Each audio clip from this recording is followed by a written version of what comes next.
Well, I got a tip from a buddy of mine about a big project going on over here, and he said there was a number of old houses hiding in the woods, but I think I waited too long and they've already torn those down. But I can see the piles of the rubble, so I think I'll go out here and take a look. And there's also a bunch of stuff on this side of the road. So let's have a look and see if we can find anything. Well, there's one old house still standing. It's a pretty poverty-stricken looking house, but it looks about 100 years old. Well, here it is up close. I don't know. I think I'll look under the floor first. Well, it looks like it's been empty for quite a while. Well, under the floor doesn't look too good. Well, I'll check for privies next.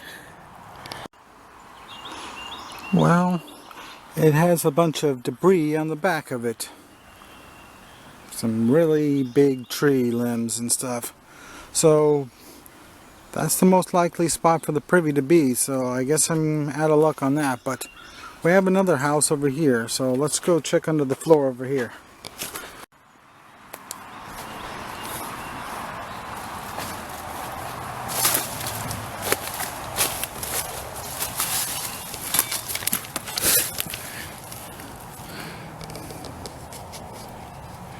Well, at least I see something. There's a jar and a broken bottle. But, doesn't look too good actually. And this one definitely has been empty for at least 30 years also. Just look at the floor. Well, it's kind of interesting under here, but it's pretty bare of any bottles. But they have definitely moved the dirt around a little bit, and there is some glass showing up here and there, so let's just walk around and look for some stuff coming out of the ground. Well, at least we got a mason jar lid.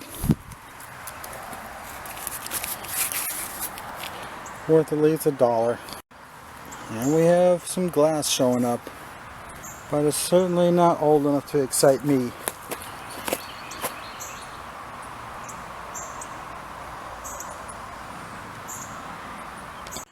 I can't tell for sure, but I think this is the back door. But that's odd because that's where the other house is, right about where the privy would be.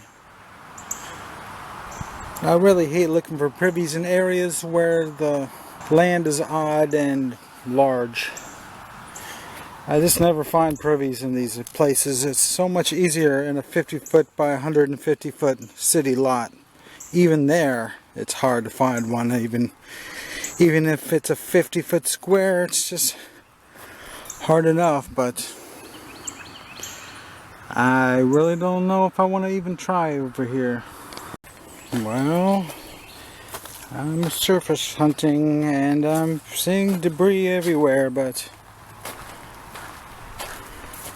nothing exciting yet.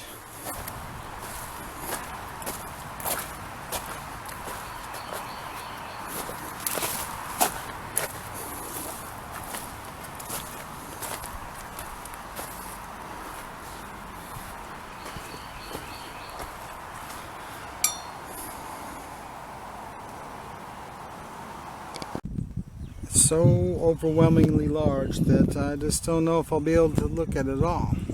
But we do have some modern trash dumps over here, and this mellow yellow bottle actually looks like it might be worth something. No, it's actually plastic and not styrofoam labeled, which is kind of odd. I don't know of any of them with plastic. But it's not quite good enough, so I'll leave it. Okay, well, we got a couple more houses, but I definitely can't tell the front from the back anymore because it's just a pile.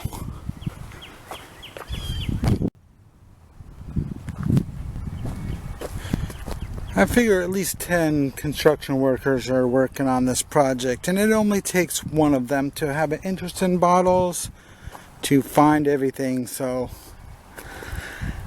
odds are there's not going to be anything, but they could have missed one or two. Almost all construction workers that work with heavy equipment are into saving bottles nowadays. It's just so popular. But yet, bottles are hard to sell. I am lucky if I sell 2 bottles a week, and I have the largest bottle shop in the world. So how do you explain that? I almost had 50 customers come in yesterday, and I didn't sell a single bottle. Well, for once, somebody sent me on a place that is exactly the way I envisioned it to be. Almost always it turns out totally different. But this is exactly like I thought. Here's another house.